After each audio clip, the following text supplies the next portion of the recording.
dipersembahkan oleh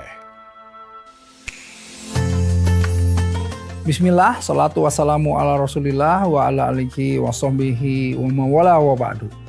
Salam yang terbaik, salam para malaikat kepada para calon penghuni surga semuanya insyaAllah. Assalamualaikum warahmatullahi wabarakatuh. Alhamdulillah sahabat NTV yang dirahmati oleh Allah, amin. Kali ini kita akan membahas tentang service quality ya. Ini satu ungkapan yang dulu itu sering ada di perbankan ya.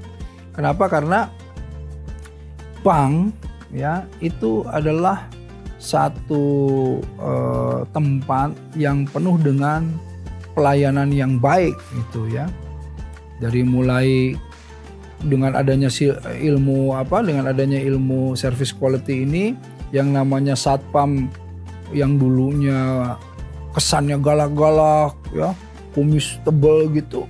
Itu dengan adanya service quality justru tampangnya galak, mungkin kelihatannya menyeramkan, tetapi justru dia sangat ramah di depan gitu ya, menservis para nasabahnya dengan servis yang berkualitas tentunya gitu. Nah, inilah ilmu service quality ya yang perlu ada. Apalagi di bank syariah. Bank syariah itu kalau kita lihat mesti tiba-tiba kita datang itu semuanya itu memperlihatkan service quality yang mumpuni atau yang bagus. Saya ingin menceritakan gini, pernah salah satu pengalaman saya ya di salah satu bank, saya diminta untuk menjadi salah satu inspirator lah buat mereka semuanya. Kenapa? Karena kalau kita lihat dulu itu teller atau front office di bank itu ya, kadang-kadang kan mereka itu ada aturan kalau nggak senyum itu dipotong gaji tuh, dinilai sama supervisornya, dinilai sama atasannya, ini wah ini tidak bagus gitu.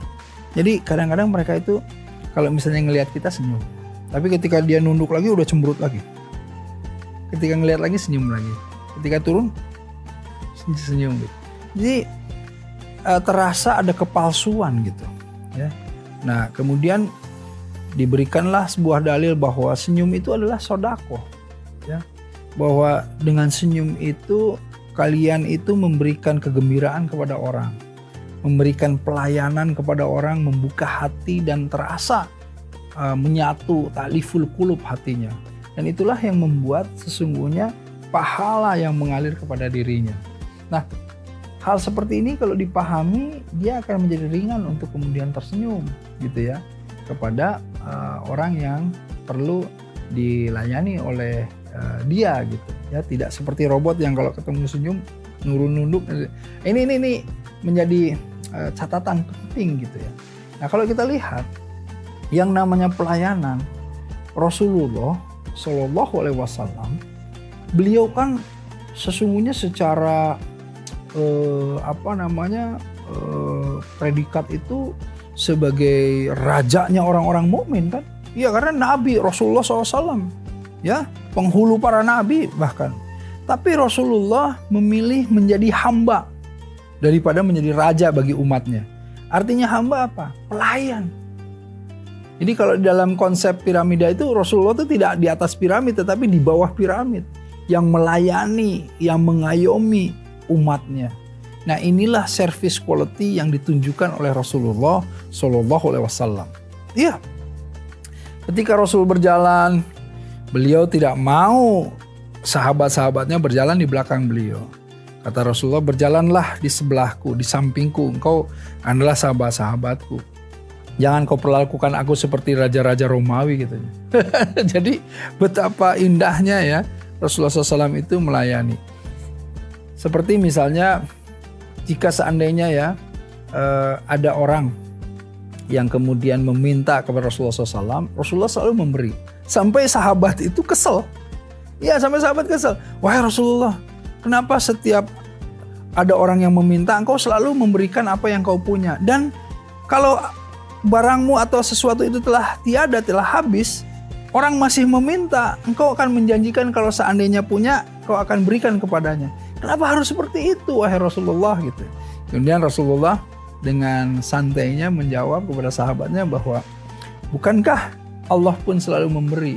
Aku ingin mencontoh sifat Allah dalam kapasitas manusia. Jadi Rasulullah itu selalu memberi.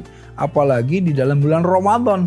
Sedekah Rasulullah SAW di bulan Ramadan seperti angin yang berhembus. Coba bayangkan.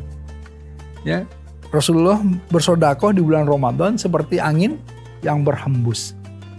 Dahsyat sekali, dan pemahaman service quality Rasulullah SAW inilah yang kemudian perlu kita i'tibar terhadapnya, perlu kita itu mencontoh ya, dan bagaimana kita melayani dalam konsep penghambaan itu, inilah yang diinginkan sesungguhnya. Bagaimana kita melayani suami kita, melayani istri kita, melayani anak-anak kita, melayani segala hal gitu. Dan inilah sebetulnya satu spirit ya, spirit service quality yang diajarkan oleh agama, oleh Islam. Menarik sekali ya.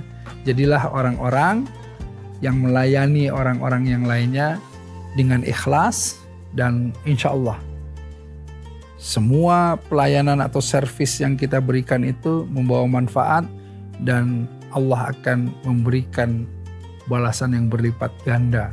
Ya, karena Allah menyenangi amalan yang kita memasukkan kegembiraan kepada hati saudara kita, itulah amal yang dicintai oleh Allah. Masya Allah, tabarakallah. Tidak ada yang lebih baik dari yang berbicara ataupun yang mendengarkan, karena yang lebih baik di sisi Allah adalah yang mengamalkannya. Assalamualaikum warahmatullahi wabarakatuh.